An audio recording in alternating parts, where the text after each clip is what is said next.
जय बृहस्पति देव। आज दिन गुरुवार अर्थात बृहस्पतिवार। आज हम सुनेंगे बृहस्पतिवार व्रत कथा। बृहस्पतिवार व्रत कथा जो बृहस्पतिवार का व्रत करते हैं उन्हें तो अवश्य ही सुननी चाहिए, परंतु जो बृहस्पतिवार का व्रत नहीं करते हैं उनके लिए भी ये कथा बहुत ही पुण्यदायी है। इस कथा के श्रवण मात्र से आपके जीवन की परेशानियाँ भगवान बृहस्पति देव हर लेते हैं, आपके जीवन में खुशियों का आगमन होता है। तो आइए बृहस्पतिवार व्रत कथा, यह पावन कथा जो बहुत अधिक पुण्यदायी, फलदायी और बहुत ही पावरफुल है, इसके श्रवण मात्र से ही आपके जीवन की कठिनाइयाँ दूर होती हैं। आइए कथा आरंभ करते हैं। अतः श्री बृहस्पतिवार व्रत कथा। भारतवर्ष में एक प्रतापी और दानी राजा राज्य करता था। वह नित्य गरीबों और ब्राह्मणों की सहायता किया करता था। यह बात उसकी रानी को अच्छी नहीं लगती थी। वह ना तो गरीबों को दान देती, ना ही भगवान का पूजन करती थी और राजा को भी दान देने से मना किया करती थी। एक दिन राजा शिकार खेलने को गया हुआ था तो रानी महल में अकेली थी। उसी समय बृहस्पति देव साधु के वेश में राजा के महल में भिक्षा लेने के लिए आए और भिक्षा मांगने लगे। रानी ने भिक्षा देने से इनकार कर दिया और कहा, हे साधु महाराज, मैं तो दान पुण्य से तंग आ गई हूँ। मेरा पति सारा दिन लुटाते रहता है। मेरी इच्छा है कि हमारा सब धन नष्ट हो जाए, फिर ना रहेगा बांस ना बजेगी बांसुरी। साधु ने कहा, देवी तुम तो बड़ी विचित्र हो। धन संतान तो सभी चाहते हैं, पुत्र और लक्ष्मी तो पापी के घर में भी होनी चाहिए। यदि तुम्हारे पास अधिक धन है तो भूखों को भोजन दो, प्यासों के लिए प्याऊ बनवाओ, मुसाफिरों के लिए धर्मशालाएं खुलवाओ। जो निर्धन अपनी कुमारी कन्याओं का विवाह नहीं कर सकते हैं उनका विवाह करा दो। ऐसे और भी कई सारे काम हैं जिनको करने से तुम्हारा यश लोक परलोक में फैलेगा और तुम्हारा जीवन सफल होगा। परंतु रानी पर उपदेश का कोई प्रभाव न पड़ा। वह बोली, महाराज आप मुझे ये सब कुछ ना समझाएं। मैं ऐसा धन नहीं चाहती जो हर जगह बांटती फिरूं। मुझसे तो ये सब नहीं होता। साधु ने उत्तर दिया, यदि तुम्हारी ऐसी इच्छा है तो तथास्तु।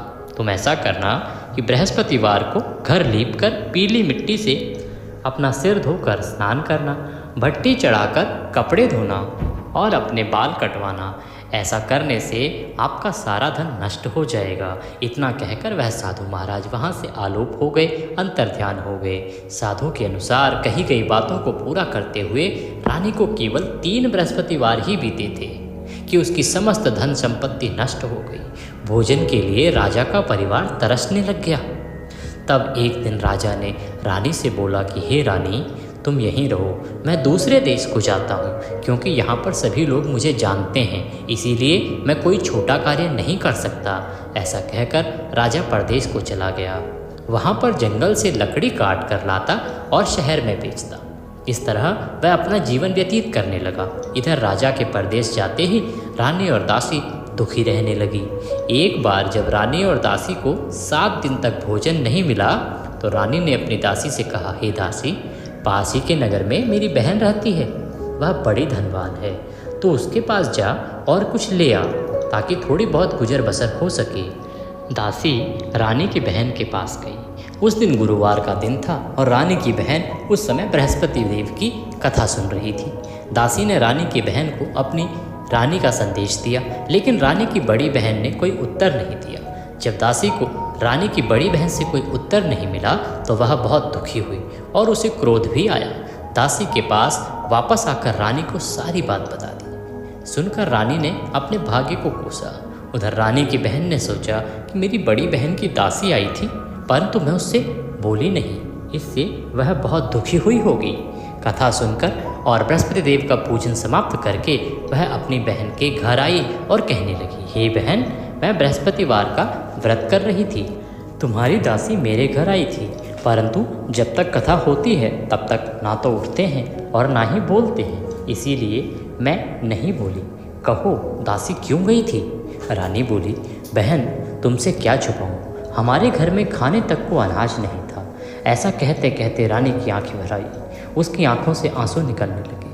उसने दासी समेत पिछले 7 दिनों से भूखे रहने तक की सारी बात अपनी बहन को विस्तार पूर्वक बता दी। रानी की बहन बोली, देखो बहन, भगवान बृहस्पति देव सबकी मनोकामना पूरी करते हैं। देखो शायद तुम्हारे घर में अनाज रखा हो।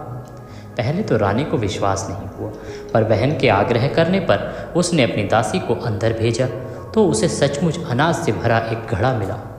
यह देखकर दासी को बड़ी हैरानी हुई।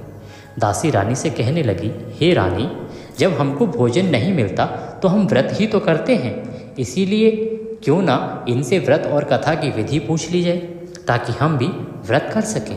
तब रानी ने अपनी बहन से बृहस्पतिवार व्रत के बारे में पूछा।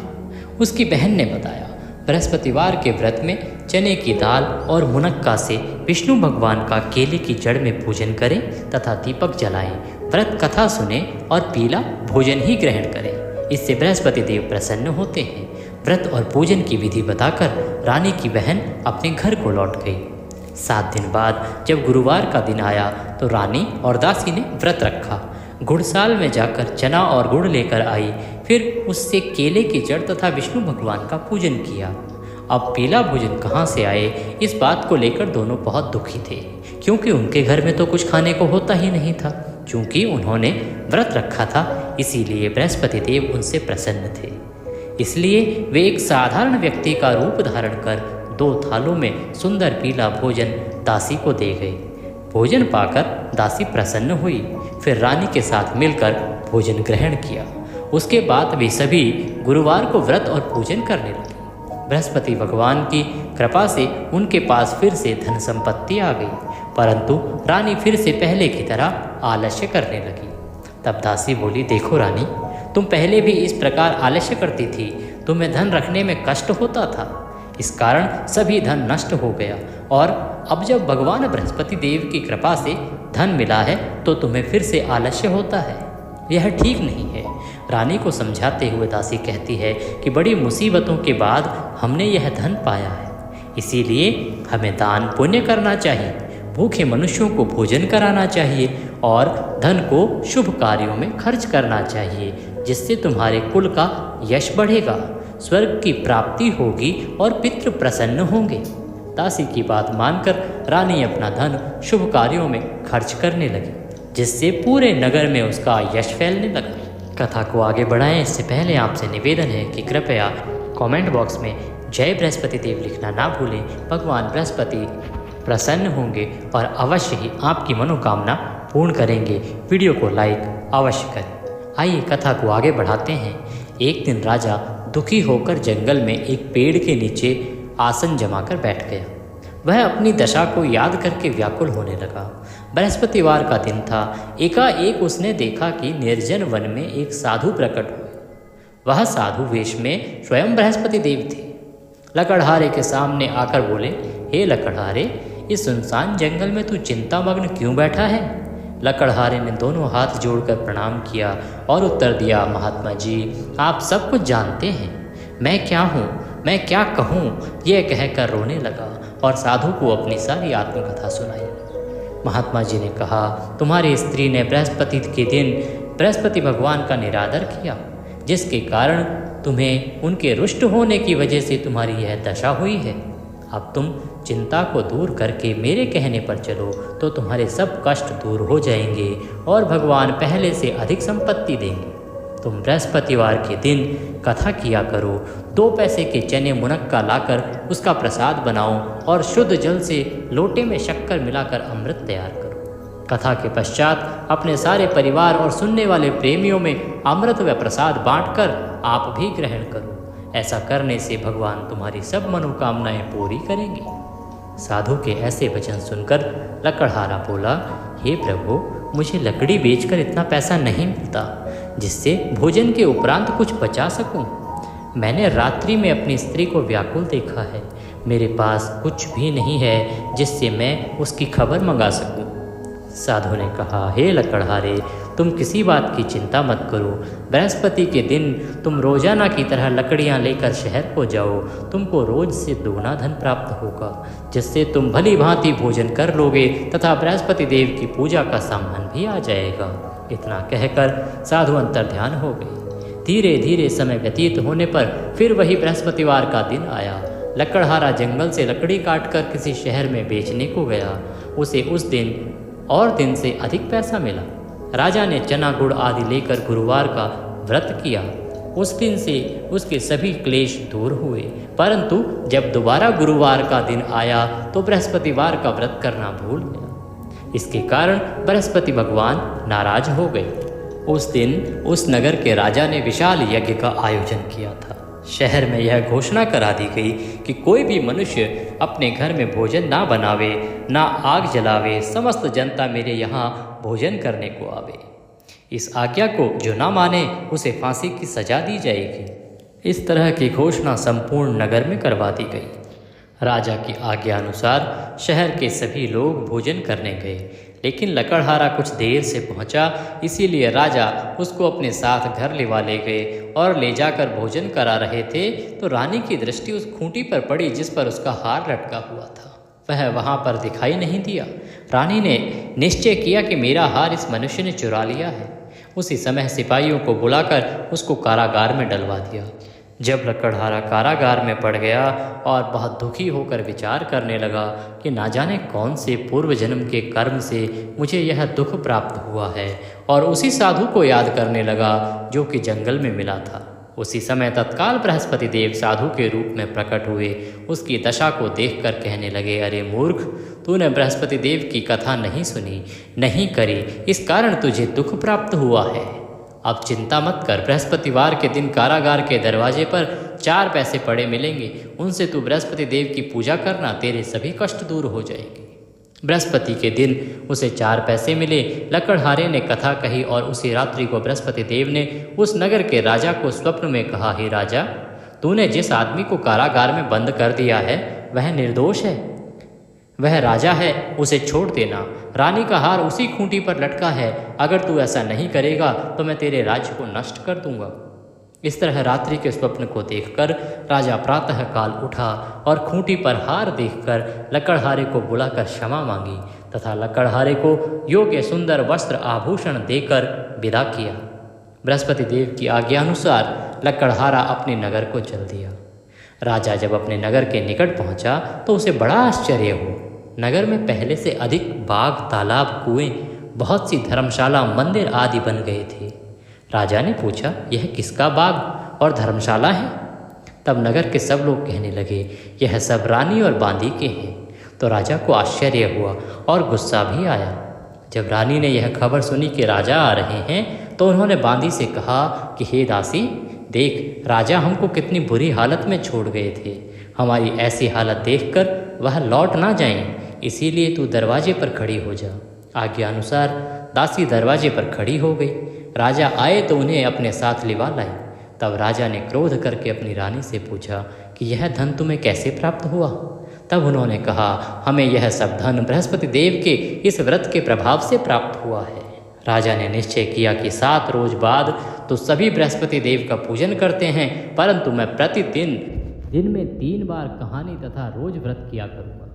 अब हर समय राजा के दुपट्टे में चने की दाल बंधी रहती तथा दिन में 3 बार कहानी कहता। एक रोज राजा ने विचार किया कि चलो अपनी बहन के यहाँ हो आएं। इस तरह निश्चय कर राजा घोड़े पर सवार हो अपनी बहन के यहाँ को चलने लगा। मार्ग में उसने देखा कि कुछ आदमी एक मुर्दे को लिए जा रहे हैं। उन्हें रोककर राजा ने कहा, अरे भाइयों, मेरी बृहस्पति देव की कथा सुन लो। वे बोले, लो, हमारा तो आदमी मर गया है, इसको अपनी कथा की पड़ी है। परंतु कुछ आदमी बोले, अच्छा कहो, हम तुम्हारी कथा भी सुनेंगे। राजा ने दाल निकाली और जब कथा आधी हुई कि मुर्दा हिलने लग गया, और जब कथा समाप्त हुई तो राम राम करके मनुष्य उठकर खड़ा हो गया। आगे मार्ग में उसे एक किसान खेत में हल जोतता मिला। राजा ने उसे देख उससे कहा, अरे भाई, तुम मेरी बृहस्पतिवार की कथा सुन लो। किसान बोला, जब तक मैं तेरी कथा सुनूंगा तब तक 4 हरिया जोत लूँगा। जा अपनी कथा किसी और को सुनाना। इस तरह राजा आगे चलने लगा। राजा के हटते ही बैल पछाड़ खाकर गिर गए तथा किसान के पेट में बड़ी जोर से दर्द होने लगा। उस समय उसकी माँ रोटी लेकर आई। उसने जब यह देखा तो अपने पुत्र से सब हाल पूछा और बेटे ने सभी हाल कह दिया। तो बुढ़िया दौड़ी दौड़ी उस घुड़सवार के पास गई और उससे बोली कि मैं तेरी कथा सुनूंगी, तू अपनी कथा मेरे खेत पर चलकर ही कहना। राजा ने बुढ़िया के खेत पर जाकर कथा कही, जिसके सुनते ही वह बैल उठकर खड़े हुए तथा किसान के पेट का दर्द भी बंद हो गया। राजा अपनी बहन के घर पहुंचा। बहन ने भाई की खूब मेहमान नवाजी की। दूसरे रोज प्रातःकाल राजा जगा तो वह देखने लगा कि सब लोग भोजन कर रहे हैं। राजा ने अपनी बहन से कहा, ऐसा कोई मनुष्य है जिसने भोजन नहीं किया हो? मेरी बृहस्पतिवार की कथा सुन ले। बहन बोली, हे भैया, यह देश ऐसा ही है कि पहले यहाँ लोग भोजन करते हैं, बाद में अन्य काम करते हैं। अगर कोई पड़ोस में हो तो मैं देखा हूँ। वह ऐसा कहकर देखने चली गई, परंतु उसे कोई ऐसा व्यक्ति नहीं मिला जिसने भोजन ना किया हो। अतः वह एक कुम्हार के घर गई जिसका लड़का बीमार था। उसे मालूम हुआ कि उसने यहाँ 3 रोज से किसी ने भोजन नहीं किया है। रानी ने अपने भाई की कथा सुनने के लिए कुम्हारे से कहा और वह तैयार हो गया। राजा ने जाकर बृहस्पतिवार की कथा कही, जिसको सुनकर उसका लड़का ठीक हो गया। अब तो राजा की प्रशंसा होने लगी। एक रोज राजा अपनी बहन से कहने लगा, हे बहन, अब हम अपने घर को जाएंगे, तुम भी तैयार हो जाओ। राजा की बहन ने अपनी सास से कहा। सास ने कहा, हाँ चली जा, परंतु अपने लड़कों को मत लेके जा, क्योंकि तेरे भाई के औलाद नहीं है। बहन ने अपने भैया से कहा, हे भैया, मैं तो चलूँगी, पर कोई बालक नहीं जाएगा। राजा बोला, जब कोई बालक ही नहीं चलेगा तब तू ही क्या करेगी, तू भी मत चल। बड़े दुखी मन से राजा अपने घर को लौट गया। राजा ने अपनी रानी से कहा, हम निर्वंशी हैं, हमारा मुख देखने का धर्म नहीं है और कुछ भोजन आदि नहीं किया। रानी बोली, हे प्रभु बृहस्पति देव, हमें सब कुछ दिया है, वह हमें औलाद अवश्य देंगे। उसी रात को बृहस्पति देव ने राजा से स्वप्न में कहा, हे राजा, उठ, सभी सोच त्याग दे, तेरी रानी गर्भ से है। राजा यह बात सुनकर बड़ा खुश हुआ। 90 महीने में उसके गर्भ से एक सुंदर पुत्र पैदा हुआ। तब राजा बोला, हे रानी, स्त्री बिना भोजन के रह सकती है, पर बिना कहे नहीं रह सकती। जब मेरी बहन आवे तुम उससे कुछ न कहना। रानी ने सुनकर हाँ कर दिया। जब राजा की बहन ने यह शुभ समाचार सुना तो वह बहुत खुशी हुई तथा बधाई लेकर अपने भाई के यहाँ आई। तभी रानी ने कहा, घोड़ा चढ़कर तो नहीं आई, गधा चढ़कर आई। राजा की बहन बोली, भाभी, मैं इस प्रकार ना कहती तो तुम्हें औलाद कैसे मिलती? बृहस्पति देव ऐसे ही हैं, जैसी जिसके मन में कामनाएं हैं सभी को पूर्ण करते हैं। जो सद्भावना पूर्वक बृहस्पतिवार का व्रत करता है एवं कथा पढ़ता है अथवा कथा सुनता है, दूसरों को सुनाता है, बृहस्पति देव उसकी सभी मनोकामनाएं पूर्ण करते हैं। भगवान बृहस्पति देव उसकी सदैव रक्षा करते हैं। संसार में जो मनुष्य सद्भावना से भगवान की पूजा व व्रत करते हैं तो उनकी सभी मनोकामनाएं भगवान अवश्य पूर्ण करते हैं। जैसी सच्ची भावना से रानी और राजा ने उनकी कथा का गुणगान किया तो उनकी सभी इच्छाएं बृहस्पति देव ने पूर्ण की। इसीलिए पूर्ण कथा सुनने के बाद प्रसाद लेकर जाना चाहिए। हृदय से उसका मनन करते हुए जयकारा बोलना चाहिए। बोलो बृहस्पति देव की जय, बोलो विष्णु भगवान की जय। इसके बाद आप आरती करेंगे। आरती करके और प्रसाद अपने बंधु बांधवों में सभी में वितरित करेंगे और अपने व्रत को सफल बनाएंगे। व्रत के समय में आपको शुद्धता का, शालीनता का, मन से शुद्धता का ध्यान रखना है, नियमों का पालन करना है। भगवान बृहस्पति देव सबका कल्याण करें। चैनल पर नए हैं तो कृपया चैनल को सब्सक्राइब कर लें ताकि आपको सभी जो कथाएं हैं वो समय से मिलती रहे। साथ ही कौन सा व्रत त्यौहार कब करना है, कैसे करना है, इसकी जानकारी भी आपको समय से मिलती रहे, क्योंकि आपका देवभूमि चैनल ज्योतिष संस्थान का चैनल है। इस पर सभी धार्मिक जानकारियाँ ही प्रस्तुत की जाती हैं। भगवान सबका कल्याण करें। जय बृहस्पति देव।